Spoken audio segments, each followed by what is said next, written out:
This is a side-to-side video comparison between the iPhone X and my Canon 70D. Here's how to make your iPhone camera look that much better. Hey guys, how's it going? Welcome back. A few videos ago, you might remember I showed you what it was like to replace my Canon 70D with my iPhone X as a vlogging camera. If you haven't already, be sure to watch that video for all the details about how that worked out. But broadly, you could say that in the end, it came back to three basic points. And as with most things you use while traveling, those points were price, portability, and quality. In this case, image quality. When it comes to the price, my whole DSLR setup, which includes the camera, the lens, the microphone, a memory card, and the tripod, can go for over $1,500. While the iPhone X is $1,000. When it comes to size, the iPhone X of course fits in your pocket, while the Canon 70D is bulky and heavy. In terms of quality, the iPhone X can do a few things my DSLR can't, like recording in 4K and slow-mo. Not to mention, it's water resistant. However, at the end of the day, even if the iPhone can record in 4K, the picture quality of my DSLR is miles better. Pixel count isn't everything. In the end, I concluded that while the iPhone X has a perfectly capable camera and it will definitely complement my DSLR, it will not, in my case, replace it. Not out of the box, at least. But I did promise you I would show you ways to close the gap between the iPhone X and DSLRs. So here you have it.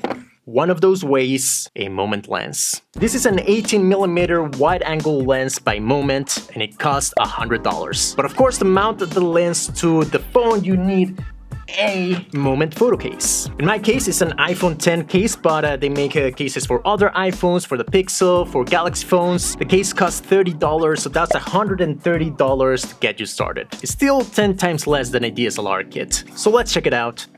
My. Here we have it. Oh, whoa! This is heavy! Holy moly, this is a beautiful thing. Yo, this looks amazing. It has a weight to it. Definitely feels very premium. Have a little case for the lens as well. Nice place to keep it, also probably clean it. And a cap. Okay, never mind. You want to put it away, put on the cap. There you go, perfect. I just want to check if there's anything hiding underneath. Anyway. So that's the lens. We're gonna be needing the photo case now. Get lost. Well, thank you, Moment. Oh, let's get lost. Oh, let's get lost together. I actually like that sentiment. Something about getting lost. Anyway, some instructions. Shouldn't be too complicated. Photo case IPX. Wait, what does IPX mean? iPhone X. I'm an idiot. So this is the Moment case. This is the one I normally use, the official Apple leather case. I like it because it doesn't change the form factor of the phone by a lot. And the Moment case seems to be similar in that respect. Not very thick, although it does feel a bit more resistant than the leather case, of course. Gonna put on the case. I don't need to read instructions about how to put on a case. There you go.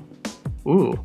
I like the feel of it. This is how the camera looks right now. This is a photo with the camera. Now let's install the lens. Am I doing it wrong? Let me get those instructions. Oh, I see. So the way you put this on is you align these little lines and then clockwise. There you go. You turn until you feel it stop. There you go. The M should be aligned now. So there you go. Oh, gives a nice weight to the phone now. Oh, I can definitely see the difference. This is way wider. Ow. Ow.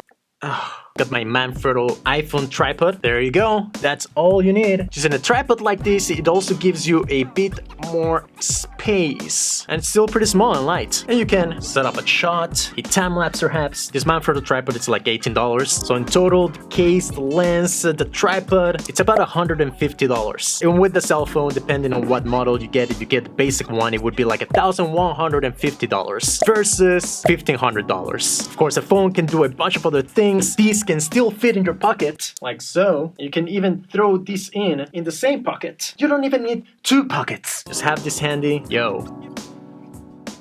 I'm hyped. I think I just found my new favorite toy. But anyway, let's get this out there and test it out. Let's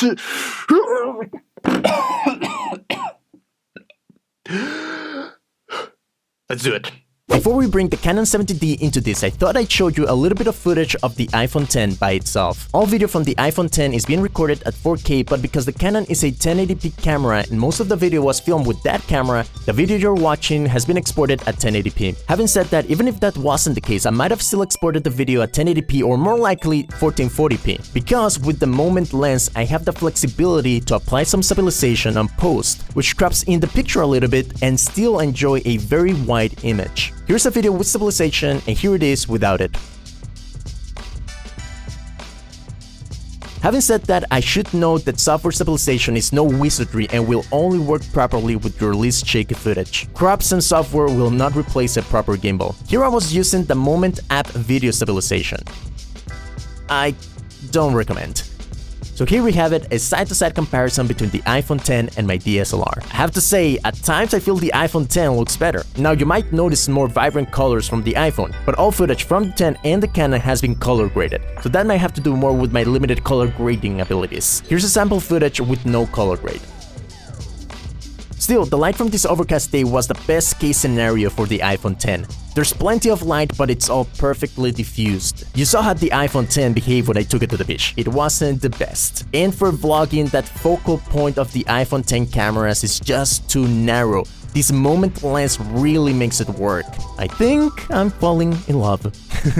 Now, the iPhone 10 can record not only in 4K, but in 4K at 60 frames per second. Now, you don't want to actually post in 4K at 60 frames per second, at least I don't, but I do use 60 frames per second for B-roll. You slow down your footage to 40% and you're left with beautiful, slow video that fits perfectly in your 24 frames per second timeline. I should say, the fact that my Canon doesn't record in 4K or even 1080p at 60 frames per second doesn't mean other DSLR or mirrorless cameras don't. Some of those cameras are even cheaper than mine. The whole point of this type of comparison is just to show you how far phone cameras have come. For the longest time, the Canon 70D was the standard for vlogging, and now phones like the iPhone 10 are catching up. They're not quite there yet. Just look at these two clips back to back. This is a side-by-side comparison between my iPhone 10 and my DSLR, the Canon 70D.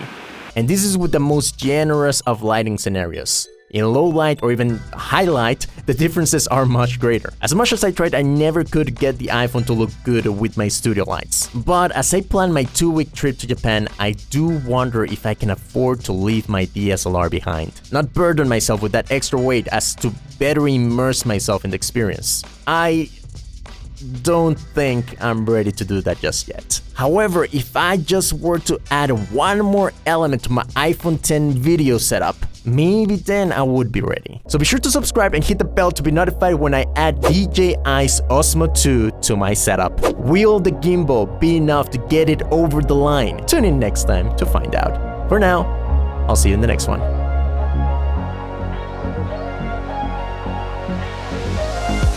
This is the setup that I used to vlog my trips to San Antonio, Boston, and New York.